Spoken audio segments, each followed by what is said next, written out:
Good afternoon, candidates. My name is Judge Thomas Pfeiffer. Thank you for being here today. I'm going to be your moderator. I have a few questions for you provided to me on behalf of the Manvel Police Officers Association. I want to thank you for running. One of the things I told the last group of candidates, and one of the things I thought about when I was campaigning just a short time ago, is what if we had a country where we woke up one morning and nobody decided to run for public office anymore? What would that look like on a local level, state level, federal level? We wouldn't like the way it would look. It would create a terrible vacuum, and the result would be terrible. So regardless of what happens in your race for, place 3, thank you to each of you for running and giving our voters a choice and being here today to offer them information as they approach the ballot box in May. So again, thank you for being here today. I want to introduce our candidates in no particular order. Mr. Pete Isnaga. In the center section here, Mr. Harry Opplinger and Mr. Norman Desmo. Did I pronounce that right, sir? Yes, sir. Fair enough. Okay, let me tell you about the rules and we'll go through our questions, but the first rule is we'll start off with opening statements. Each candidate will have 5 minutes to open. You'll be given a 30-second warning once you get close to the end of your time by our timekeeper seated right over here, and you'll be given 2 minutes for each question. Then we'll do a closing, 2 minutes for each candidate on closing. Is that fair? All right, ready to jump right into it. All right, we'll start with Mr. Pete Isnaga on the first question, and that is... No question. Wait. Oh, I'm sorry, opening. I did that last time. I want to skip opening every time. That's like, okay. Mr. Ignaza, my apologies. You have 5 minutes to open. Thank you. My name is Pete Pedro Isnaga. I moved to Manvel in May of 2021 with my beautiful wife, Anna Isnaga, and daughter, Sarah. We have 3 children together, very proud of all of them, all 3 of them. Brian is a sergeant in the Air Force. Mark is a firefighter in Channelview, and Sarah's working on her career in the dental field. I'm a small business owner and realtor with Redfin. We are new to the city of Manvel, and this gives me a fresh perspective. I know what works and what can be improved. I support the local traditional way of living, love the country, feeling of the city, but I will also want to be involved in bringing more businesses, attractions, and amenities. Safety and security is paramount. I do not intend to reinvent the wheel and change what works. My top 3 priorities are fully funding public safety, fully funding parks and recreation, and fully funding infrastructure at the lowest tax rate possible. Working together, the rest of the council, mayor, city manager, the fire department, and the police chief. Thank you to the Manvel Police Association, Kirin Toyota, and everyone involved in putting together this event. And thank you, Judge. And vote for Pedro. Pete Isnaga on May 6th. Thank you. Mr. Opplinger, you have 5 minutes. Right. You're ready, sir. Welcome. Welcome, everybody. Thank you. My name is Harry Opplinger. It's a pleasure to be here today. I would like to thank the Manvel Police Officers Association for hosting this event. I can honestly say this is the first time that there's been an opportunity for just the Manvel residents and the Manvel candidates to speak in a forum like this, so it's very much appreciated. I'm here today to ask for your vote for City Council, Position 3 on the May election. This election is going to be a very important election because at a minimum, we're going to have 3 new faces on City Council. That's going to bring a lot of change that we have, a lot of knowledge loss. There's really going to be 2 things that we're importance of discussion today. Number 1, the budget. The second one is infrastructure. Everything falls in under that.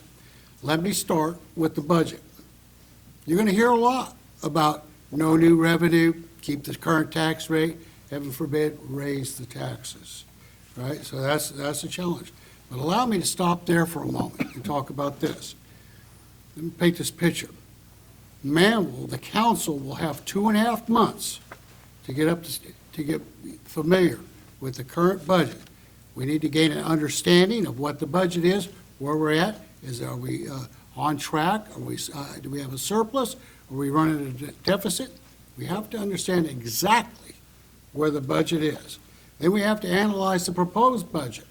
We need to be understanding of what's happening, understand the needs. We need to have responsible and conservative values put in place.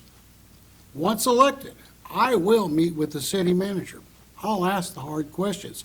I'll attend the staff meetings because that's what the Manvel taxpayers deserve and should not expect anything less and should not settle for anything less. I will live up to that promise. I will be prepared. I will not vote on a budget uninformed. I will be a guy that has the knowledge and the information ready to go. Let's move to infrastructure. A lot of discussion about infrastructure. Drainage, always a top discussion point in this county. Library, Manvel's little giant and best kept secret. Parks, we're down to one. Roads, geez, we're in dire need of repair. Water and sewer. Did you know that we have 3 different types of services here in Manvel? Police, we have an opportunity. We really do. You know, one of the things, I've lived here 23 years. I know which way the water flows. So that's important to know. You're going to hear a lot about the city charter and code of ordinances. In my 35 years of experience in corporate America, that's exactly what I did. I wrote policy and procedures for security staff. So in closing, I want to remind you to go to harryformanvel.com and see some of the issues that I've posted. And there's a questions tab, or you can click on that. Certainly reach out to me. I'll be happy to answer any question anybody has. I appreciate your vote. Thank you very much. Thank you, sir. Mr. Desma, you have 5 minutes when you're ready. Okay, thank you. Again, I'd like to thank the Manvel Police Officer Association for having us, Keaton Toyota. Judge, thank you for your time today. We live in a time where people want to know things immediately, so I'll cut to the chase. I'm Norman DeZarmo. I'm a father, a grandfather, husband to my beautiful wife, Andrea. I've lived in this area for over 25 years. Strongly, support this area. Many people have asked me, why am I running? It's probably the most basic and most important information question to be asked a person seeking office. Quite simply, I want to serve my community that's given so much back to me and my family. I consider myself very diverse. I want to work, being a public servant for everyone, not just, going to be out in the field for a couple of months, letting y'all hear the things y'all want to hear or think you want to hear and then just to get your vote. That's not me. I'm not a yes man. I'm here to listen, have an open ear to help y'all. The next question I'm usually asked is, why should I vote for you? Kind of falls in line with the first question. I like helping people. I want to influence our success as a city. Give everybody, regardless of their background, a fair shot. I want to make a positive impact on our city. We don't need to be slinging mud, in city council. We need to have an open ear, work with each other, regardless if you voted for me, not for me. We're here to support each other. The more we work as a team, the stronger we make our city. My years of professional experience give me the opportunity to add a unique voice to city council. I have a PhD in environmental health and safety, so I can lend an ear for infrastructure development, the expansion our city is going through. I know environmental, I know the flooding, I know roads. That's what I do for a living. I write policy on engineering. The things I want to improve is our infrastructure by attracting and supporting small businesses. The overreaching my theme is unity of bringing people together in our city. As I say, my campaign is unity. I want to build something stronger for my grandchildren, my children, and all future children. This is our city. This is our state. Let's keep it strong. Let's build. I'm a supporter of law enforcement, keeping it strong. We need to, reach out, get them the tools they need to do a better job, and support all of our community employees, staffing. Let's build together. And then closing, this work that's improved Manvel. Thank y'all for y'all's time today. Vote for Norm DeZarmo, place 3, May 6th. Thank you. Thank you, gentlemen. Mr. DeZarmo, we'll start with you for our first question. Just as a friendly reminder, each candidate will be given 2 minutes per question. First question, what are the most pressing issues in the office that you are seeking? Right now, it's just the transparency of infrastructure, where things are going, how they're being built. That's the most important thing that I've been approached by our citizens that I've talked to, and the residents. They want to know what's going on. That most of them felt like, because they live on the east side or the west side, they're kind of forgotten about. So that's my main topic, is to get in there, create transparency for our infrastructure, show them where the, pardon me, show them where the money is going, how it's being spent. Is there grants involved? Is there bonds involved? Just be more open, more transparent. Same thing as our public safety, our, where that's going. We're rapidly growing. Our department has got, our public, emergency services, EMS, the fire, our law enforcement. It's going to need support to grow with it. Thank you. Mr. Opplinger, same question for you. What are the most pressing issues in the office you are seeking? I'd say the most pressing issue that we have is our police department. We have a serious problem with turnover. On average, for the past 3 years, our police department has been training a new officer. The turnover is considerably high. The pay is considerably low. If you recall, last year, they gave the police officers a 7% raise, and my gosh, you thought the sky was falling. The only problem with that, inflation was 9. So our police officers are still at the bottom of the row as far as pay. We have to rethink how we do this, and it's just going to have to reprioritize how that money is spent. We're going to have to elevate that. That has to change. We do not want to be the city that has the problem because something went bad from the police officers. You just don't want to do that. So that's the number one. And of course, the problem always is drainage, right? It's like I said, that's always a topic for discussion in this city. It never seems to be enough. We have the project, I call it the project with no name. I was the only candidate there last summer when they broke ground on Masters Road.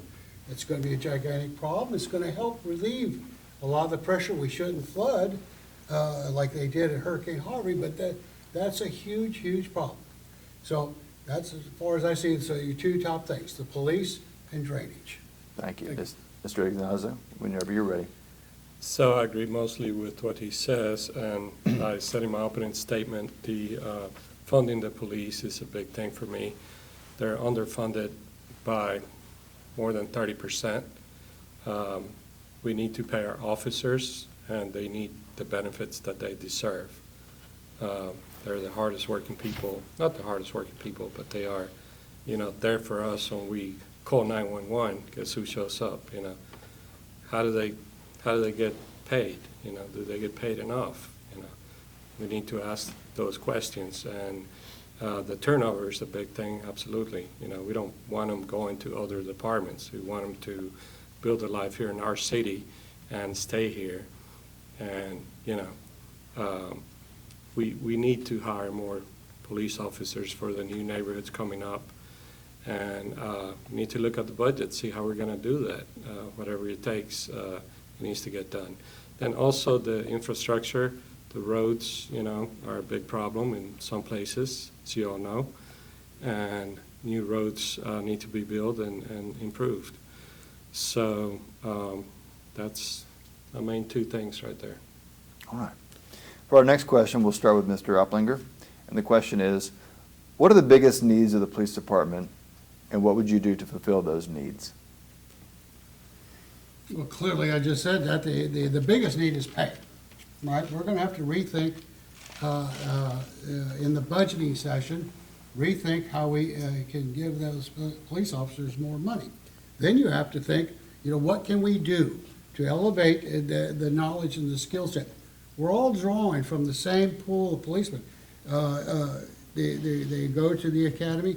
You know, years ago, you used to probably have 40 or 50 guys in the police academy. Today, you have 10 or 15. Each and every city, every area government agency is pulling from the same resource. We've got to be better as a community to attract and keep these guys. It's a very competitive business. Now, you have to quit attacking the individual and start looking at the system. The system is broken. We have to, as a community, we own this responsibility to change that thought. Thank you. Mr. Ignaza, need the question repeated? Please. Sure. What are the biggest needs of the police department, and what would you do to fulfill those needs? Well, again, yes, the biggest needs are more police officers and higher pay for those that are in the force right now. They won't stay in the police department if they don't have the benefits and the pay that they need. And that is my number one priority, make sure that that happens. I'll talk to the city manager, whoever we need to talk to, the council. We'll get together, we'll figure it out, but it needs to happen. Thank you. Mr. DeZarmo. Yes, sir. You know, me being ex-law enforcement, I come from the command staff before I, left law enforcement.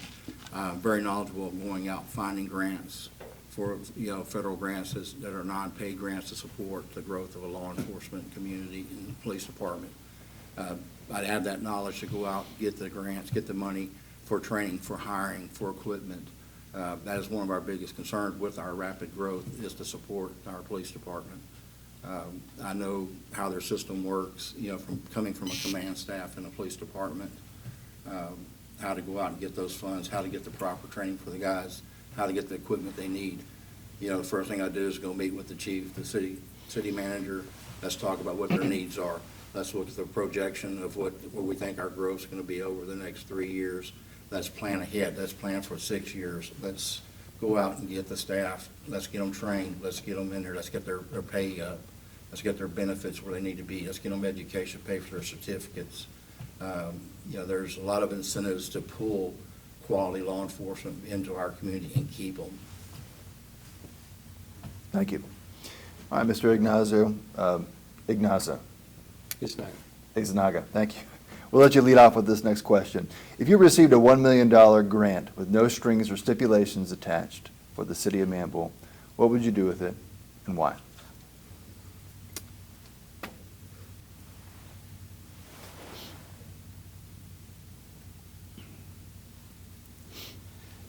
So $1 million grant, that would definitely help with a lot of the projects that we're, talking about, the police, the infrastructure, and moving the PD to a better location. Right now, they're working out of a trailer, right? You guys have seen it. It's a joke. You drive around, it's like, really? That's the police department? So yes, we need better, they deserve better. They deserve technology. They deserve, more training. So part of the money will go, probably won't go far, $1 million, right? But yes, that's what I would do. What do you think, Mr. DeZarmo? Basically, same thing. Yours has got to overlook at the grant with the stipulations where if it could be utilized anyway, I would start with your emergency services. That's where your needs are going to be starting. Any funding left over, let's see if you can find some other bond monies or grants that are out there through federal programs to help, strengthen that $1 million to go for drainage, your infrastructure, community development, your city parks. There's other ways to tie that money with other money that doesn't cost our taxpayers or raise taxes to develop, a stronger police department, emergency services, emergency management, and, and city functions. Thank you. Mr. Opler? $1 million with no strings attached. None. You know what I would do? I know there's a lot of needs in our city, roads, drainage, the police department. I'd spend it on a library. Like I said, our library is the sleepy and the little giant within the Brazoria County library system. I think there's 12 library branches within the system. Manvel ranks 6 in book circulation, and yet we're the second smallest in Brazoria County. It's a true asset to our community. So that would be I would certainly spend it on that. You know, I think in the summertime, their average circulation jumps up from 4,000 books to 6,000 books a month in the summertime. So that clearly tells me that that library gets the use, and it deserves better, right? 20 years ago, we had to close it because there was a bat flying around in the building, right? So the community came together, thanks to the Manvel Lions Club. We moved it to its current location, but it's been there 20 years. It's time to start talking about building a new building. Thank you. Mr. DeZarmo, we'll start off with you for our next question. And the question is, what are your expectations of law enforcement as a whole? And what are your plans to help the police department retain new and tenured officers? That goes back to my, previous statement. I know how to go out and research grants, get them. I was a grant writer when I was command staff for law enforcement agencies. There's ways of going out and getting federal grants that will let you bring in officers. They will pay 80% of their salary for the first year, 70 the second, and it phases down while your city grows till by the time you get down to where you're paying 5%, you've already invested in that officer. He's trained. That's job one. We've got to support our law enforcement, make them grow, get them the training, support, the tools that they need. Our drone program, it's already getting, praises by supporting, the communities around us and the training that they've achieved. The chief has put in some good command staff right now.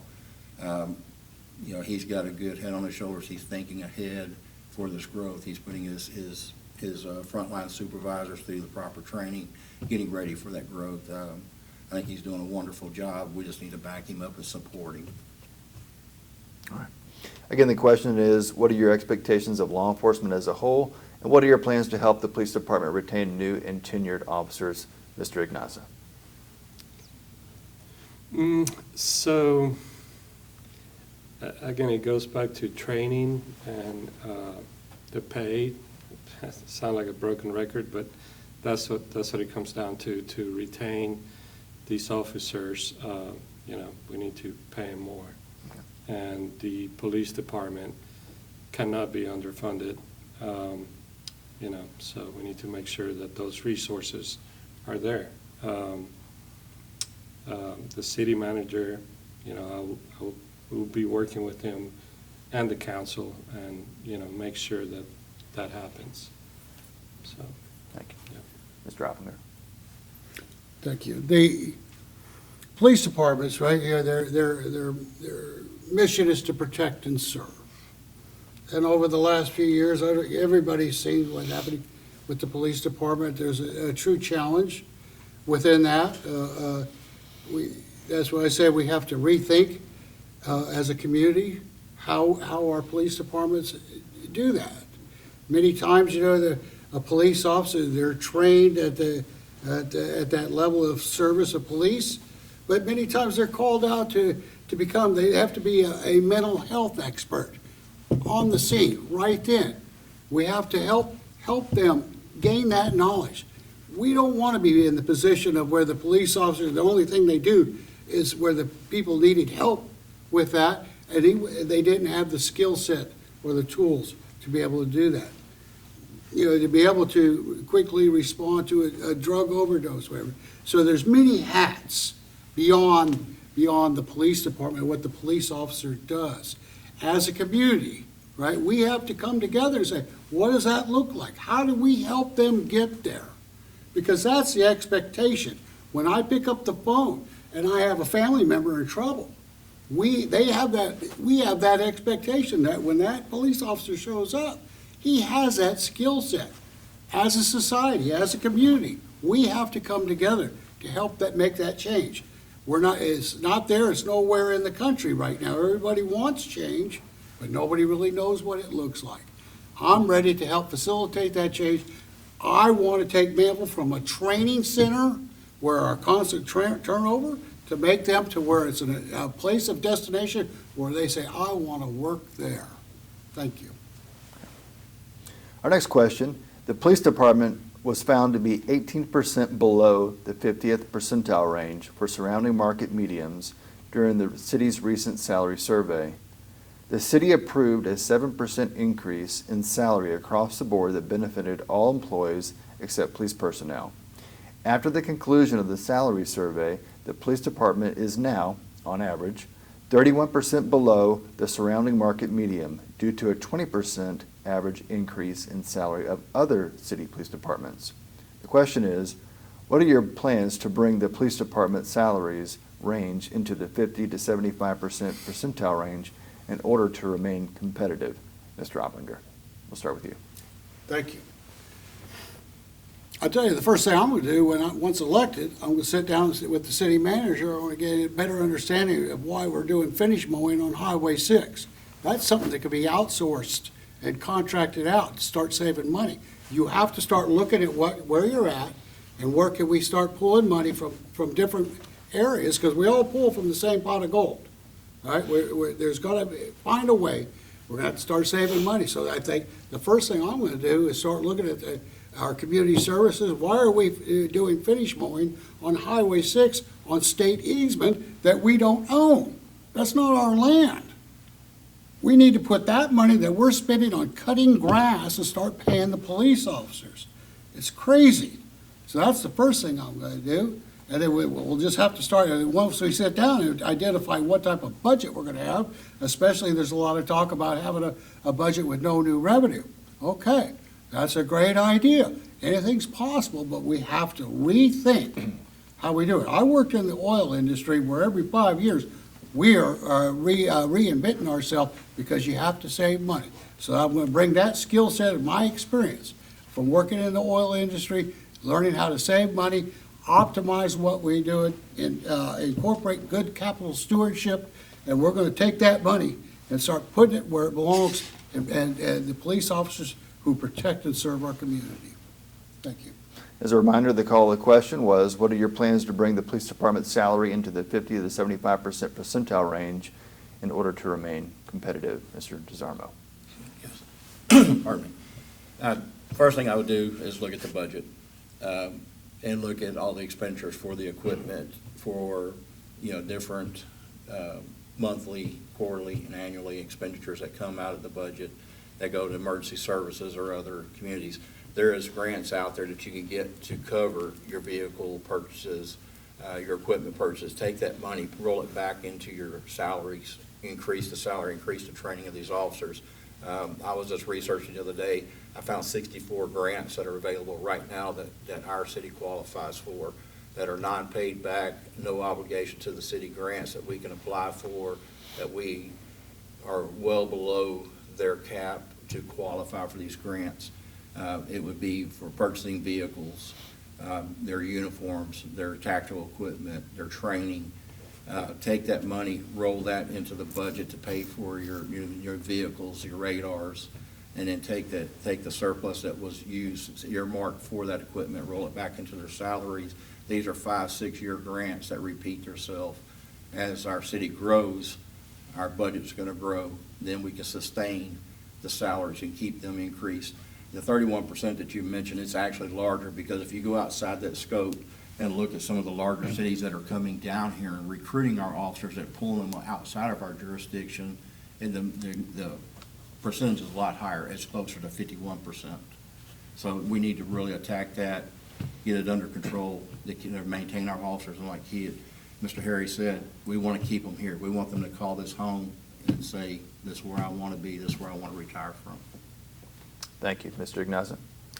Thank you. Yes, I definitely think it's all about the budget, but also why didn't they pass that pay increase, for the officers? I do not understand it, but that definitely needs to change, and we need to look at every which way possible, go back to the budget and, try to find ways to increase, not raise taxes. I'm not for raising taxes, and don't want to say the tax word, right? But, we definitely need to make sure these guys are taken care of, because they're there for us when we need them. And so definitely need to look at the budget, and the grants is a great idea. Look at grants, the federal, get some federal help if we need to, and look outside of Manvel. But also, we need to attract more businesses that pay more taxes, and that way we can, have the money to pay the officers. How do we attract those businesses? That's a big question, right? All right. Thank you. And we'll start off our next question again with you, Mr. Ignaza. And the question is, what are your thoughts on the leadership of the city of Manvel, and what would you change? So the leaders that I've met so far, the mayor, everyone that I've met is great. I don't have anything, not running against any of them or have anything bad to say about any of them. There are some things that can be improved, obviously, and I'm here to do just that, and sit down with the other councilmen and, the mayor, and find out ways to make the city better for all of us. I think they all tried to, and have done a good job so far, to think ahead. And that's what we need to do. We need to think ahead, 10, 20, 30 years. The city's growing whether we like it or not, We're basically South Houston, so it's the third largest city in the U.S. So growth is inevitable, whether we like it or not. People are moving here, and we need to, think ahead, make sure that, the water services, the police department, everything is there, correct? And it doesn't just happen out of the blue. We need to work on it, work on that budget. Thank you. Mr. Applinger? Well, one of the things I was thinking about the other day, if you think back to recently the train derailment in Ohio, Manvel has, it's easy to throw a plan out there and say, we're good. The hard part is to keep it updated and actually exercise the plan. Because if you look back at those folks in Ohio, right, they were in trouble. They needed help. They needed their government to work. They needed it to work, right? So it's important to know that when your government, when things go wrong, like a train derailment or something like a hazardous, that our government is able to continue to operate, provide those services to us, but yet manage that emergency. So I'm very confident in what's happening. I have no concerns there. Okay. Thank you. And I want to get pronunciations correct. Can you give me a friendly reminder? Oplinger. Oplinger. Very good. Thank you. Thank you. Mr. DeZarmo, your response. As far as our city administrations and, councils, Kurt, don't need a lot of changes, need some fine tuning. I would start with our city manager. I've got a lot of questions there, on transparency and things that are going on. If elected, I'm going to start there. I'll sit down with him, find out, some of the things that I've obtained through open records, and I've got a lot of questions. Like I said, we don't need radical change. We don't need changes to taxes. We just need some answers and some transparency. Once we get that, we can start looking at, issues with code enforcement, issues with, business traction, business development.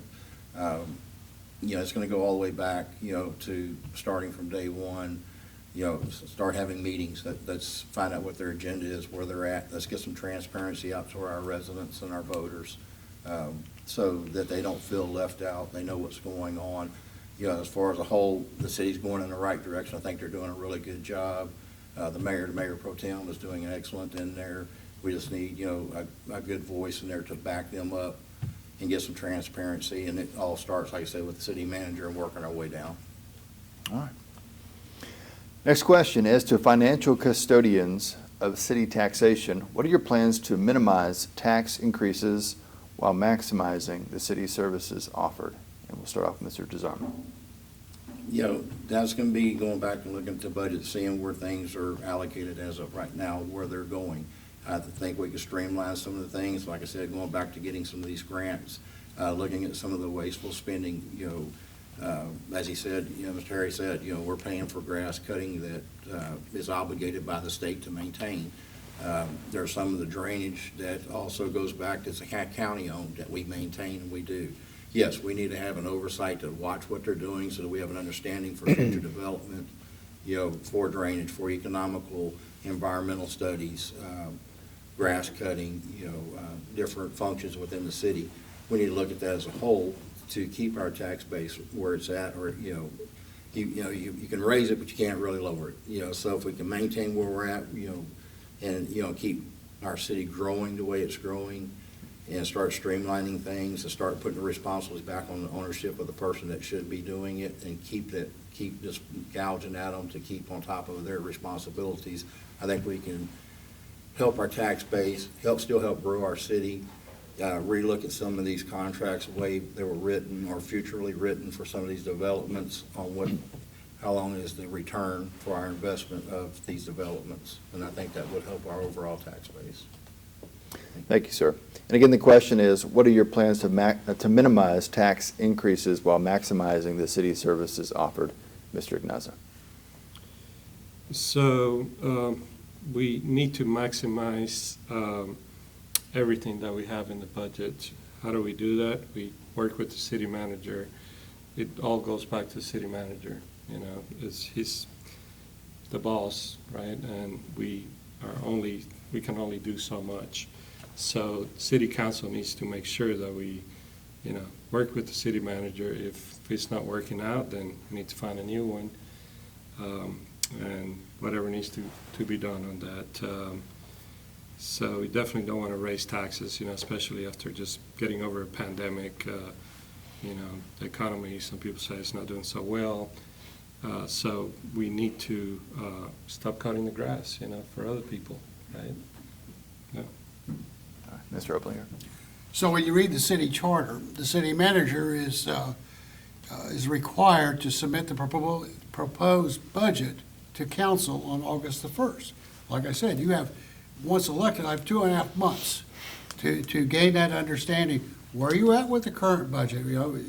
Understand, are we over budget, under budget? Is there a surplus?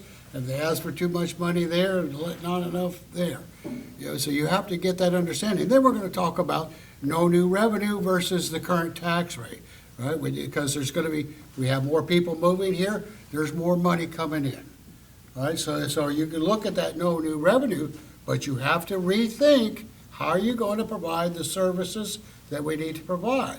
Clearly, we can reorganize some of these things, some of these services, again, elevate the pay and performance of the police officers, but the no new revenue is one of the avenues that should be explored. But I get it. We're a growing city. We have needs. We're going to build a new police department. We need roads. We still have dirt roads here. That's terrible. We need to rethink this. So you can go with the current tax rate. I know it, especially for somebody like me who's retired, that increase hurts a little bit. So we're going to have to really do the due diligence. 2.5 months. 2.5 months. We're going to have to get ready to be able to say, this is what the budget spend, this is what it's going to look like, and be able to vote on it. Thank you. All right, we made it to our last question, and that is, the City of Manvel has a reputation among builders and residents who wish to build on their own land, being onerous and expensive and extremely slow in the process. What are your plans, if any, do you have to make it easier on landowners to build? We'll start with Mr. Ignaza. Me? Mr. Ignaza, please. Oh, I'm sorry. That's right. Yes, so I don't like restrictions. I'm a bit anti-government. I want people to do with their land as much as they want. And of course, there needs to be some moderation, and then we need to look at the, economic impact and things like that. But, I mean, if you want to build in your own land and you own it, we don't want to make it hard for you to do whatever you need to do. You have a business, you have a family to take care of, it's your land, right? Maybe you bought it, maybe you inherited it. Your family had it all your life. You don't want the government telling you what to do with it. So I support the local community on that, and anything we need to do to improve that process, make it more open, definitely want to help with that. Mr. Oplinger, do you need the question again?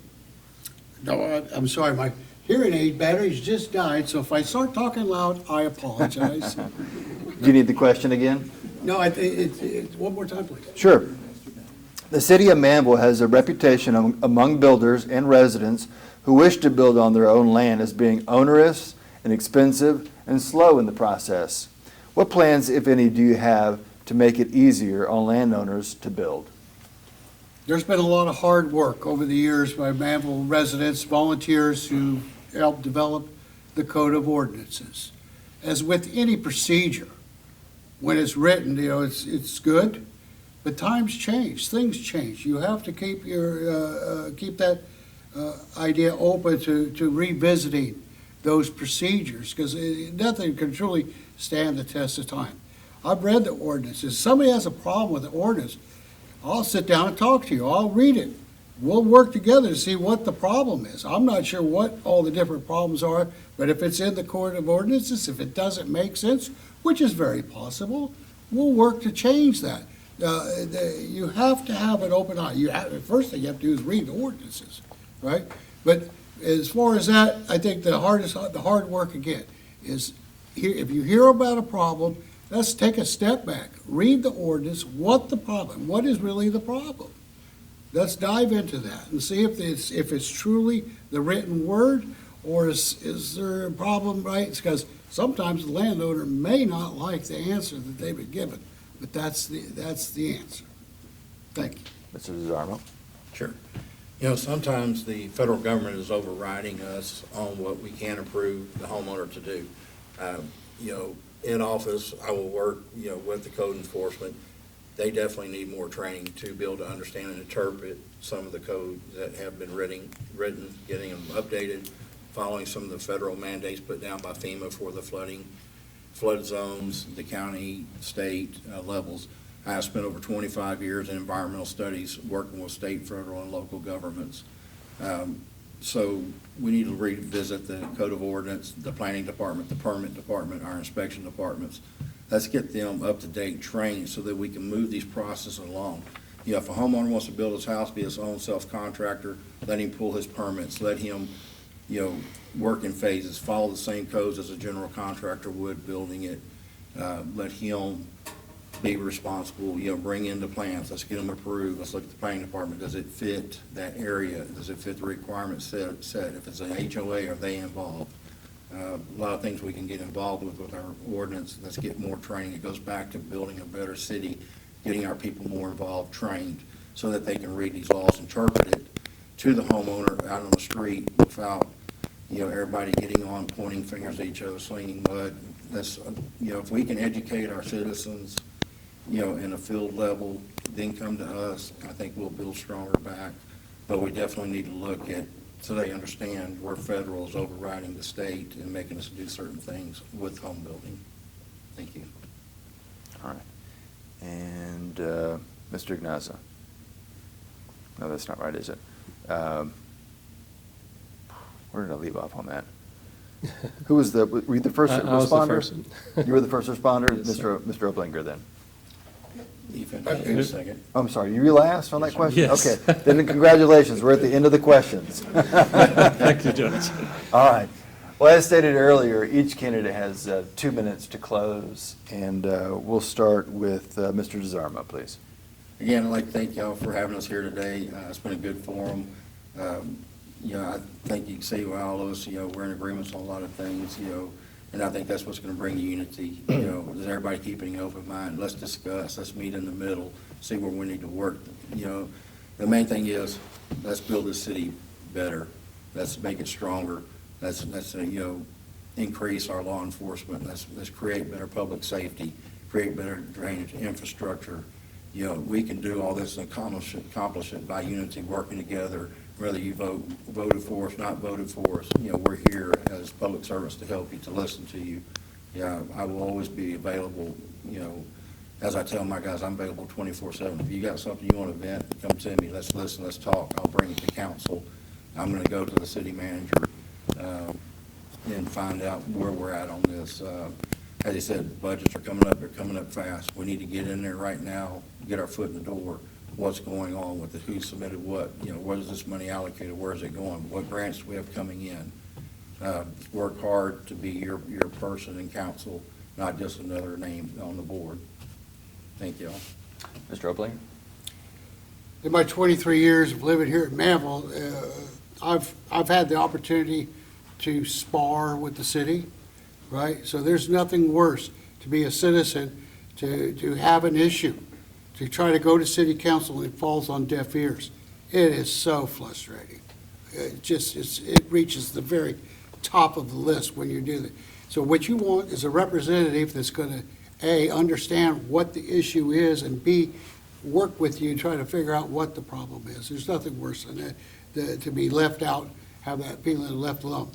Like I said, we have so many issues and so many things and opportunities to work on: drainage, parks, library. We're down to one park, Croy Park, 18-acre facility. It has so many opportunities.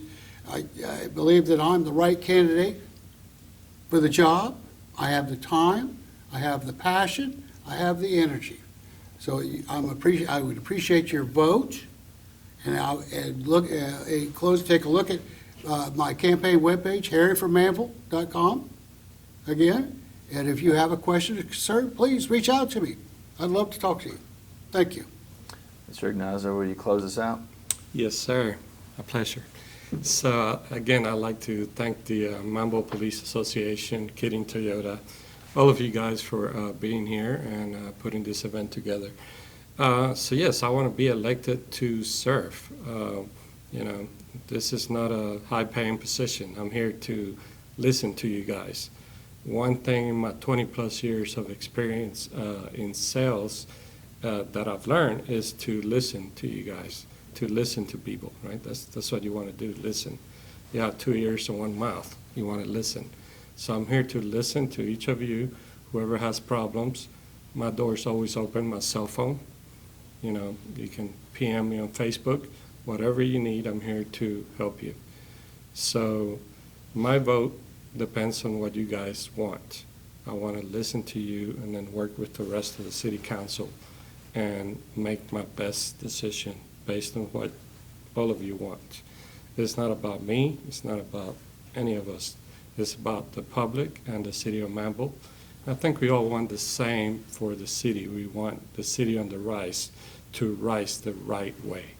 We want this to be a place where we want to grow, live in, not want to move from here. Because, let's face it, there are other options, other cities out there. And, if people don't like it, they move. If we don't provide the police department, the help that they need, the roads, the infrastructure, they have a decision to make. So we want to make this city the best that we can, and I'm here, to listen and help you. Thank you all. Well, gentlemen, certainly get clear from your answers here today that the voters have a lot of hard decisions to make when it comes up to elections here in the near future. But thank you both, all of you, for being here today, and your responses are very helpful. And thank you for running. Thank you for being a candidate. Thank you so much. Thank you. you. Thank you. Thank you. Appreciate it.